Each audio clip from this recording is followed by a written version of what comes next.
Pancen setiap dalang, setiap seniman dalang ini punya ciri khas masing-masing sesuai dengan kelebihan ke konco-konco pengrawit dan paranggono. Jadi kita sing nari orang mau wanton joget, jadi ngerti wirogo, wiromo, kelawan wiroso ki mudeng. Sopo sing nari sing cacai ono loro. Ki mau asmane Mbak Ovalija, Herlis Nata saka Sidoarjo sing sebelah kanan. Sing sebelah kiri saka Bluro Mbak Mayang Andarsari. Ini semuanya lulusan seni tari Institut Seni Indonesia ing Surakarta. Ngono. Kaya kok tariane ora ngawur ning tariane ana rasane wiraga wirama wirasa. Iya, Nduk. Oleh sekolah wae 7 tahun kok, Nduk. Oh iya. Ya gulang babagan tari-tarian mulo. Iki mau tak aturke pamerke luwih dhisik jogetaning waranggono-waranggono Dwijalaras Indonesia untuk menarik perhatianing para pamirsa sing mapan oleh ngadisanan. Oh, ngono ya. Jadi secara keseluruhan ini mendukung, no. Sing nari ya mendukung, pengerawite ya mendukung. Kita nek klub dadi siji, ya disamang penak dirasake ya eneng rasane. Bener pengendikane Pak Pranoto Adicara. Wis ngerti lagu lelagiane kanca-kanca Dwijalaras Indonesia rombongane awake dhewe. Oh, ngono ya. Sidene ya nonton, ya. Ya gone utawa cara Ponorogo ki panjang. Panjake sawangen ora enek sing tuwek sitok-sitok kabeh jenom. Rahasiane apa kok ya gone jenom angger arep tuwek sithik tak pateni lho. Hai wis jenenge anarkis ora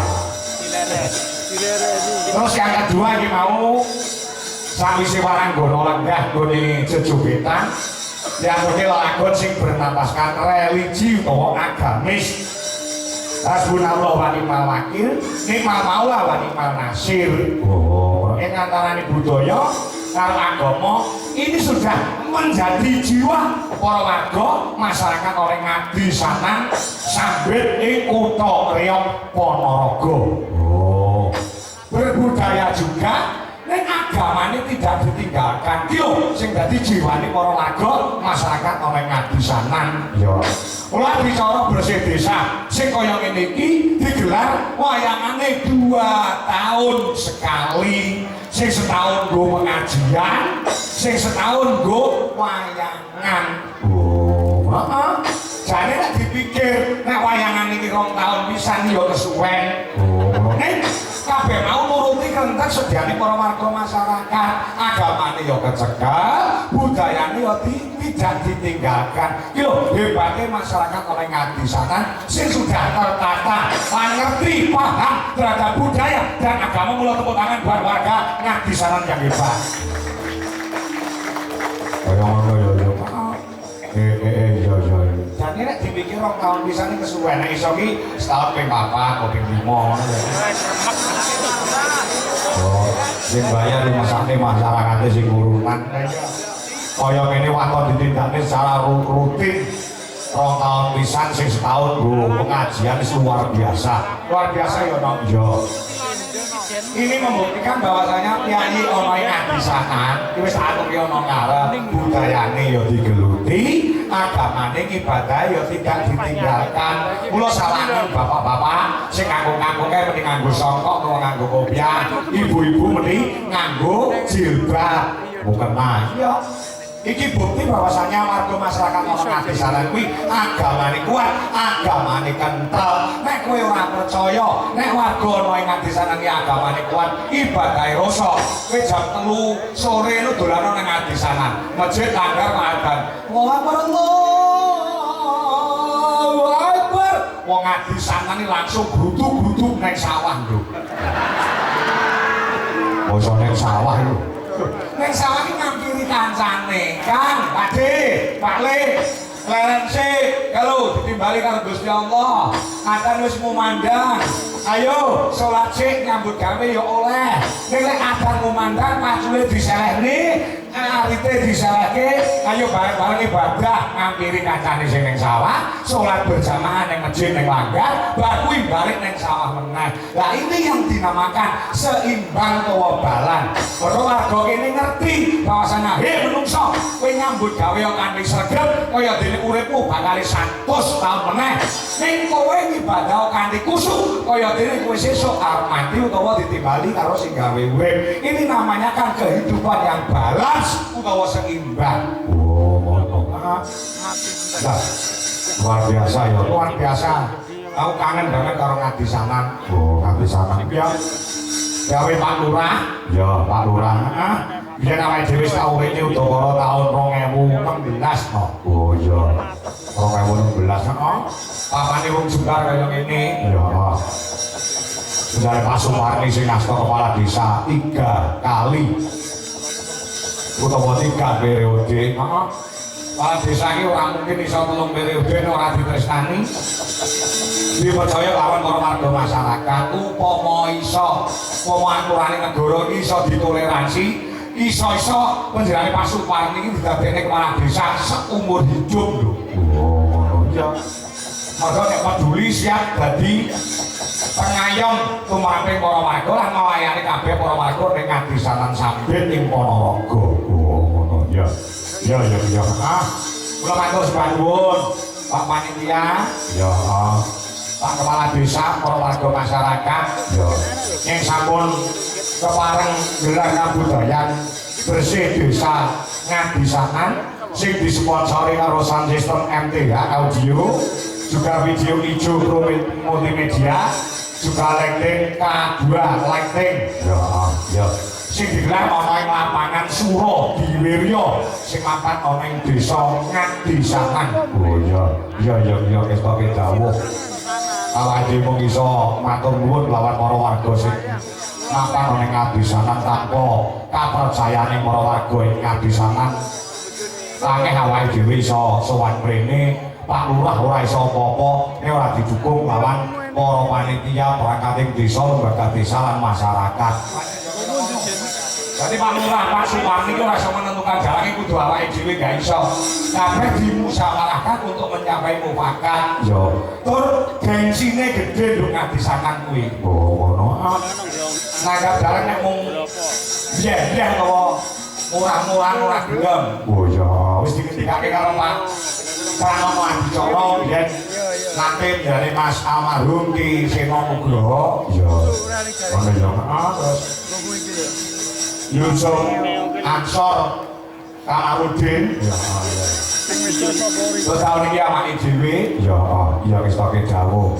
Awake dhewe matur nuwun lan nderek ndedonga marang korbane Gusti kang Maha Kawasa kanthi sono bersih desa. Bisa resika desane, resika sing nggone ada saka Budha Rencana, Durga Mendhang Kala Sirna. Ya. Pekasane desa Ngadisanan dadi desa ing Badatun Penyibatun Baropun Bawor, kemari Pahwa Jinawi Kertotata Raja, murah sandangan sata pangan, ada saka bencana alam, dibawane umure kabeh para warga lan perangkate, disehati awake, dilancarke rezekine, selamat donyane, selamat akhirate. Allahumma. Maaf ngatur kita Bang sarunge Mas Gareng, ngatur kita Bang sih. Ana bintang tamune yo. Hani. Bintang tamune sebuwe. Hani. Panitia golek dhewe. Heeh. Panitia golek dhewe aku mung dikabari nanti wonten bintang tamune Mas Kangko. Sinten Mas? Anu Gareng saking Purwodadi niku lho Mas Gareng Jajak. Jenengan kenal lho mboten aku ya jawab mboten nanti yo. Moko dadino karo kuwi. Lah yo iku sik karo Mbak Hani Kusuma. Wah iki ya. Sing dimbeni karo pengendange Jaipong ya iki lho.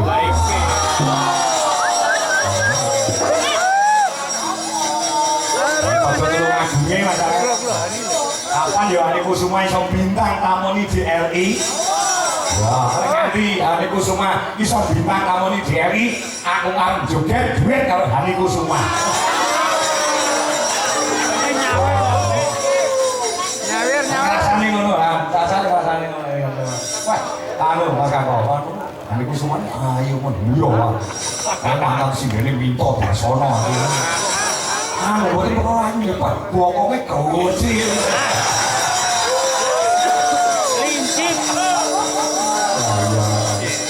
Iya. Biasa ini. Iya. Mana ya?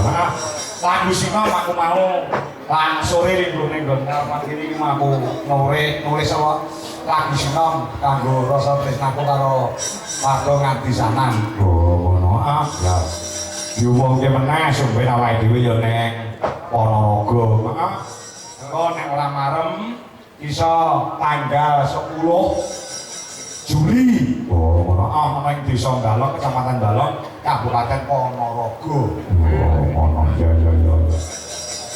Terus apa meneh? Ki maksudé yo metuki aku meneh ya Pak Kepala Desa saka Ngrandu Kauman Ponorogo. Oh, ngono. Tanggal piro? Ngrandu. Insyaallah mengko tanggal 14 lho, 14 Juli. Oh, ngono. Nek kurang marem meneh masyarakat Ponorogo hadir tanggal 7 Agustus di SMP Negeri 1 Ponorogo.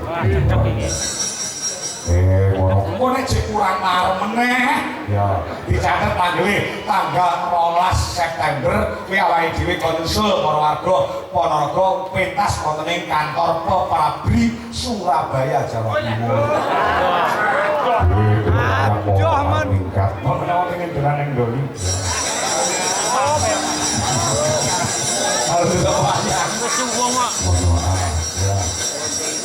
Ya Mas, bersih desa Ngadisanan. Ya. Sing suarane lantang sapa? Wira swara telu iki anu kok. Suarane banter kabeh ya si Joko kabeh. Heeh. Si Joko kabeh lho Han ya gone Pak Kampohan. Dan. Sing ganteng-ganteng. Ya.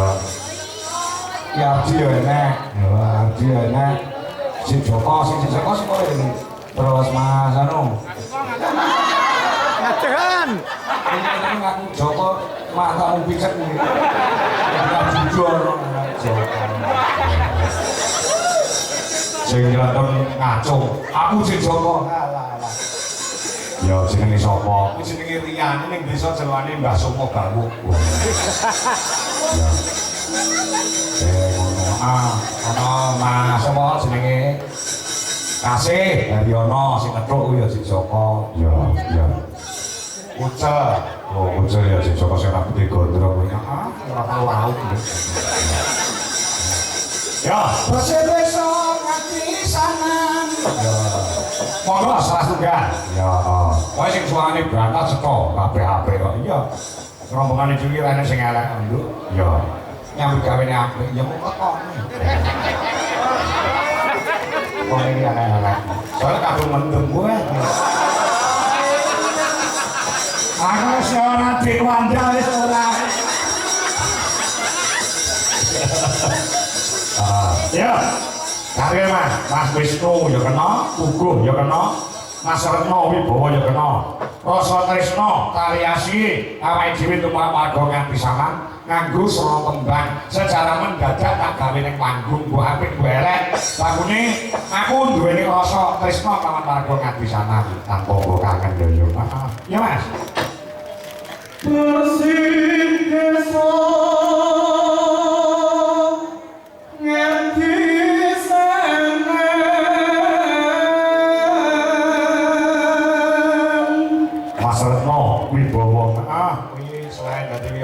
bisa dadani kursi rusak iso didadani ya keluarga sing arep pegatan ya iso di ya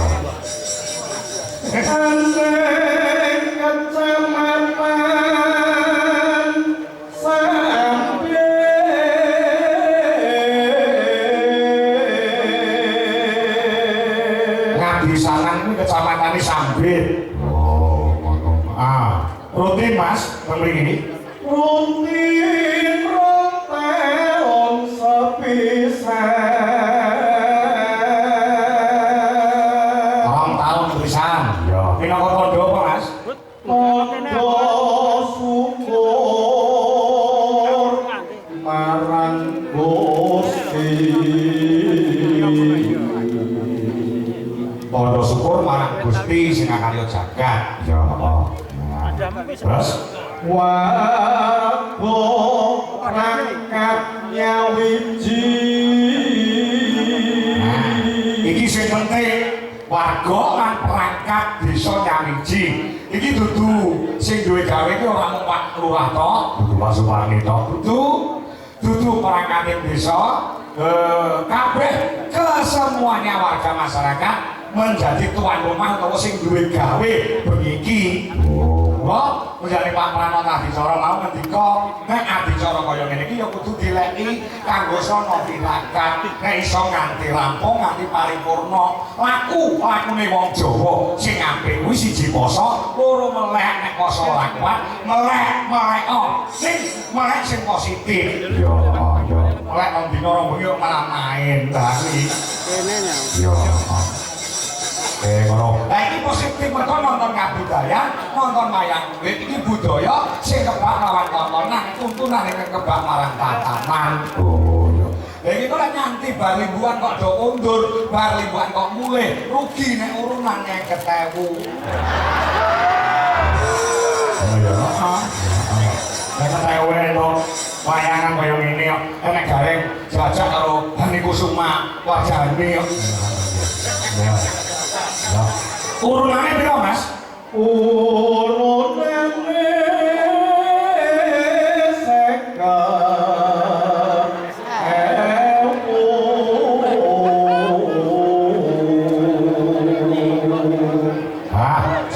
urunane 50.000. Nek gelem urunan sono ikhlas lahir batin nggo nyodakoi desane nyodakoi bumi ana ing adisanan bakale piye Mas? Tambah berkah barokah. Kiko bakal tambah rezekine ya barokah uripe. Oh, ngono ya. Iya. Ngono. Wong sedekah ora roboh bakal koko ora rubuh bakal kukuh. Oh, ngono. Ya. Lurahe Mas Bowo. Lurahe Bapak Suparni. Lurahe Pak Suparni. Oh, ngono ya. Iya. Pak Lurahe barang mlebu nonton Bandung ngono kok. Iya ora dalam cerdas ra iso lho. 5 menit lho gawe tembang iki mau dadi. Ya, terus donga sing dhewe apa Mas tembang iki mau? Mugi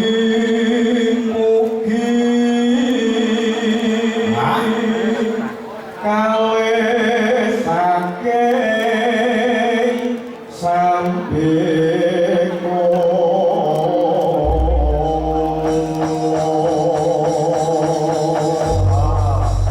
mugi-mugi kalih saking sambikala sawise nganake bersih desa iki sambikala ilang saka ing warga masyarakat lan perangkat desa ing adisanan mung karek ayem tentrem sejahtera ya uripe kedasane lakunan sandang panganan makanipun amin ya ya non dandute yo dandute latihannya kapan mau tekan kene yogane jam 7:30 ora nganggo latihan pokoke didadak yoga iki nek lulusan isi kuwi tanpa latihan kudu iso sinden ya ngono tanpa latihan kudu iso rasan derjet Manda rasan derjet sama bar seminar ndek kok derjet seminar ngomong-ngomongan ini kok dadi derjet ya coba buka saka salam ya nek ya